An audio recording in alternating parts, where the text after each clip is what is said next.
नमस्कार, मैं हूं धनश्री और आप देख रहे हैं ARK न्यूज। आइए बढ़ते हैं आज के कुछ ताजा तरीन खबरों की ओर। भोपाल में गिरफ्तार 7 में से 6 साइबर ठगों को पुलिस ने जेल भेज दिया है। गिरोह का सरगना शशिकांत कुमार उर्फ मनीष 20 नवंबर तक रिमांड पर है। पुलिस को उसके मोबाइल में कई संदिग्ध ऐप मिले हैं।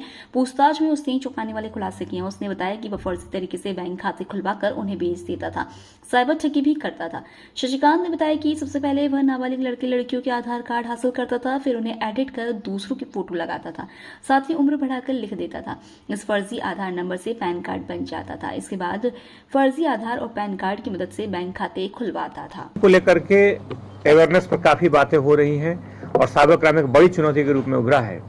पिछले दिनों भोपाल में भी कई एक डिजिटल अरेस्ट की घटना हुई, जिसमें पुलिस ने एक महत्वपूर्ण घटना में भूमिका निभाई और उसे काफी हद तक उसमें तत्काल फरियादी को उस मनस्थिति से बाहर भी निकाला।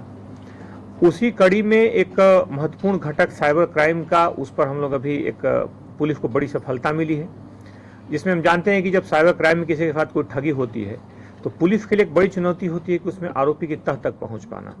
और क्योंकि उसमें कई ऐसे पैरेलल समानांतर लाइंस चलती हैं, समानांतर रेखाएं चलती हैं, जैसे कि जब पुलिस आरोपी के खाते में पैसों की जब जांच करती है, जब जिससे कॉल आते हैं उस कॉल नंबर को ट्रेस करने की कोशिश करती है, तो अंत में सबका जो निष्कर्ष होता है वो शून्य होता है। उसमें उस नाम का न कोई व्यक्ति मिलता है, न उस नाम का कोई खाता मिलता है।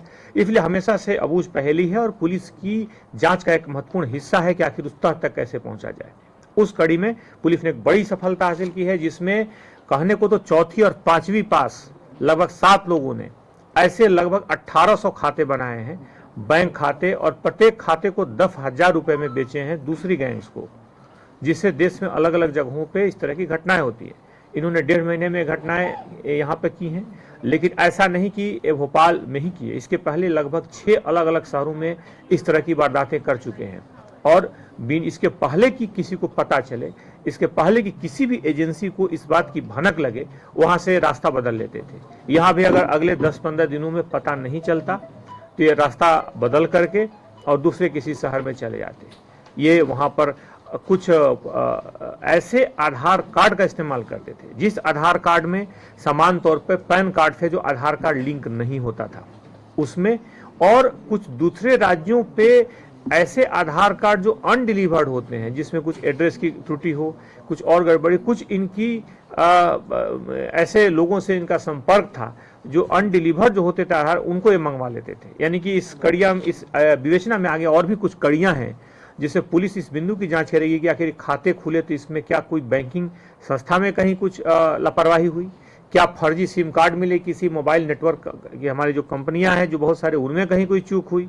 इस तरह के सारे बिंदुओं पर आने वाले समय में पुलिस इन्वेस्टिगेट करेगी, इन सारे बिंदुओं पर, क्योंकि हमारी इस सुरक्षा में एक महत्वपूर्ण सेंध इस तरह के अपराधी लगाते हैं। लेकिन इसमें खास तौर पे DCP जोन 3 रियाज, वहाँ पर राकेश बघेल, शालिनी दीक्षित और अवधेश सिंह, मुख्यतः पूरी टीम ने काफ़ी बेहतर ढंग से काम किया है। और इनके खास तौर पर पूरे टीम के कारण एक बड़ी सफलता मिली है, जिसमें 7 लोगों को पुलिस ने गिरफ्तार किया है। ये खास तौर पे पटना के आसपास के रहने वाले इसमें आरोपी हैं। सभी अलग अलग, जैसा ने बताया कि लगभग 5 से 6 राज्यों में इस तरह की घटनाएं बड़ी संख्या में कर चुके हैं।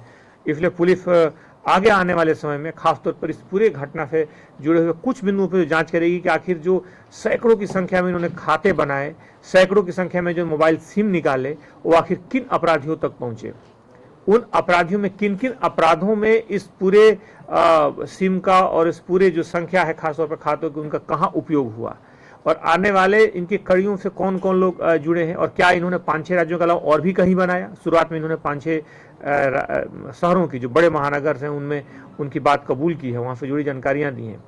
उसके अलावा इनमें अगर देखा जाए इनकी रकम, जिसने खातों को इन्होंने बेचा 1800 खातों को 10,000 में, यह रकम करोड़ों में जाती है। इतने रकम को बेचने की संख्या, तो यानी कि जो ट्रांजेक्शन हुए होंगे, जो ठगी हुई होगी, वो और बड़ी संख्या में हुई होगी। तो इस पूरे संख्या पर, इस पूरे जो ठगों का खासतौर पर साइबर अपराधियों के एक महत्वपूर्ण घटक के बारे में जानकारी मिली है। पुलिस ने जो ये खुलासा किया है इससे सभी कड़ियों को पुलिस जोड़ करके इसमें कार्रवाई करेगी। इसमें अभी जैसे कि कुछ प्रिंटर्स, कुछ 8 मोबाइल फोन्स, खासतौर पे इतने सारे मोबाइल सिम्स सैकड़ों की संख्या में बैंक खाते लगभग मिले हैं। तो इन बैंक खातों सबकी तस्दीक की जा रही है और खास तौर पर हम इस जो संस्थाएं जो खास तौर पर इस पूरे घटनाक्रम से जुड़ी हैं उन पर भी हम कहाँ चूक हुई उस बिंदु पर जांच करेंगे और उनसे इस बात को हम लोग अगले कुछ दिनों में बुलाएंगे, अगले 2-3 दिनों में, जिसमें उनसे इन सारे कड़ियों पर जहाँ पे अगर चूक हुई है तो बात करेंगे और किसी की जानबूझ के लापरवाही है तो उसमें कार्रवाई भी करेंगे। सर भोपाल ही आखिर आज के लिए बस इतना ही। ऐसे ही खबरों में बने रहने के लिए हमारे चैनल को लाइक, शेयर और सब्सक्राइब करना ना भूलें।